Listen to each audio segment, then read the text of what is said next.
What's up, guys? We're back over here at the shop, Underground Garage. Go check out Josh's YouTube channel.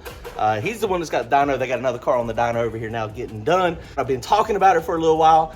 This is the new motor for the old race car. The old copper coat, as they call it, is coming back to life. It's gonna be LS. I'm really excited to do this. Hopefully we can get this in and get it running in the next few months.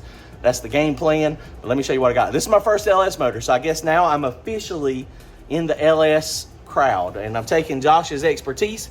He's the expert resident at the moment.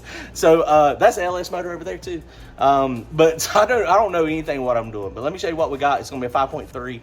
He's hooked me up. He's gonna give me everything I need to make a stock motor with basically a camshaft and valve springs. Check it out, guys. If you want to support the channel, go to turbojohnracing.com, grab some hats and t-shirts, comment, like, and subscribe. Thanks, guys. All right, so Josh is hooking me up. He's got like 2 or 3 of these engines that have been laying around. He's acquired over the years. He gave me a really good deal. So, Josh, what are we doing exactly? 5.3. Yeah, it's just an iron block 5.3 out of a truck. It's a Gen 3 block, nothing special, like 03 or 98 to 03, right in there. We'll do stock Gen 4 crank rods and pistons. And a lot of guys out there on that stuff making, 1,000-ish horsepower. That's crazy. That is insane. Wild, and that's all. I mean, Mike's car it was stock. It basically the same thing. The Gen 4 rod, stock crank, but good pistons. Yeah, and the only reason it had pistons in it is because it was overboard. It was overboard, right? Okay. So, and the Gen 4 rods are apparently a lot stronger than the Gen 3 rods. That's the rumor. Okay. Well, we're going to find out. So he's got us a block here. This one's he's fixing to do some block surfacing for me real fast. He's come up with a way to do this. We've already berry honed this. The cylinders look pretty good. There's one that had a little bit of pitting in it, but it's not terrible. You can feel it.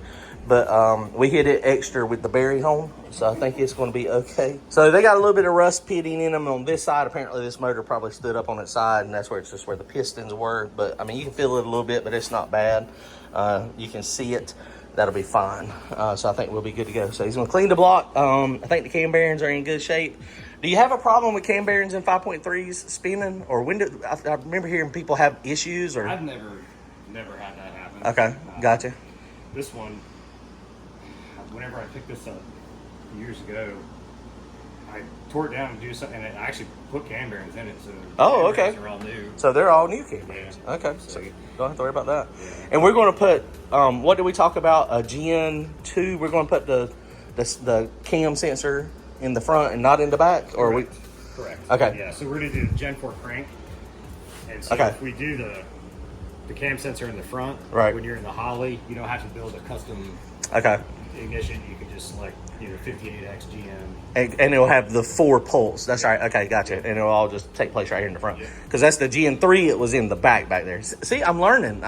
When did this motor come out? In 2003. So I'm like 20 years behind the curve. Right. What, 90? Oh, 97, I think. Oh, it was 97. Okay, it's even worse. Corvette, I think. So I'm finally in the LS world. Yeah. All right, so we're at Custom Machine Shop here. Josh is, like and subscribe.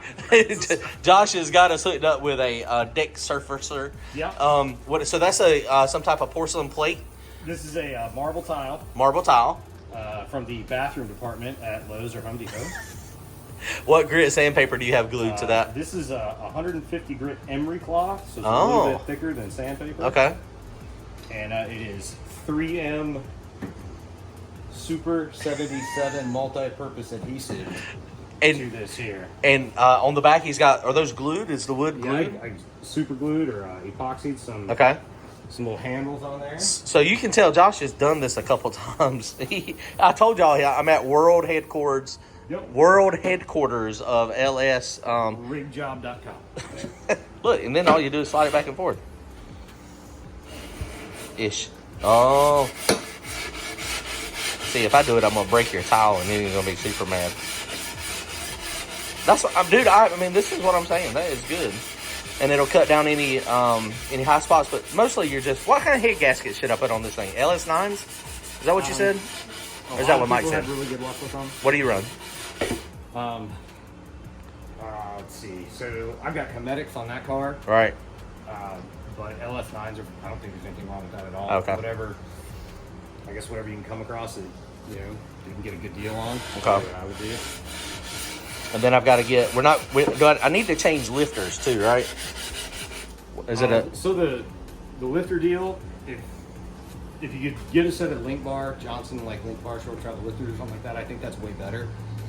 But man, people go real fast and make good power on just the stock like LS7 regular lifters. Is that the kind I'm getting from you?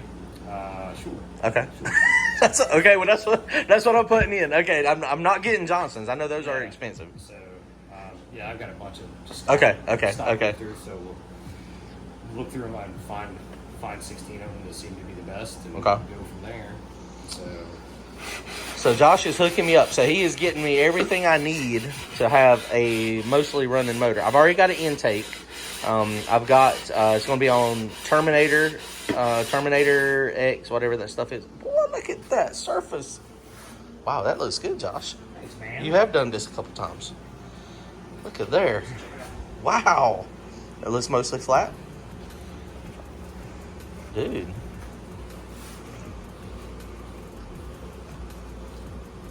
Man, that works pretty good. That's better than dragging it onto concrete. So, yeah, that was the first couple I did was concrete slide. It probably worked okay. I've done heads like that at a race. Dude, look at that. Yeah, that is fine. We got the deck homemade surface. It turned out pretty good, Josh. It took a little while. It wasn't terrible, but that turned out pretty good.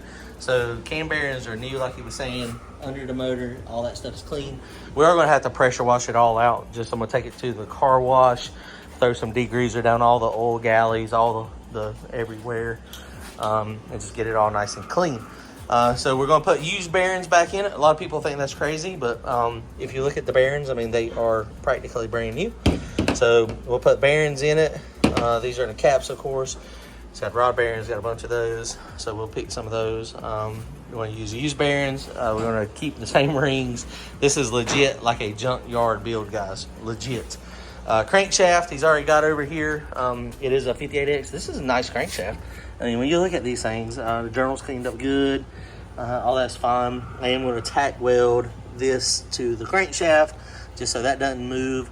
But other than that, we're getting close. Not clean. Oh, there's the pistons and the rings. So that is the Gen 4 rod. So those things are pretty cool, man. Those look good. I mean, they clean up fine. And we'll check all the ring gap. But we imagine, you know how many miles are on this one?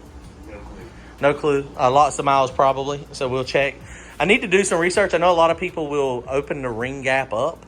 But we have exceptionally honed these. So we got mileage ring gap and hone ring gap. So probably we're going to be fine. It's one of those things I don't know how much boost we're going to put on it right now anyway.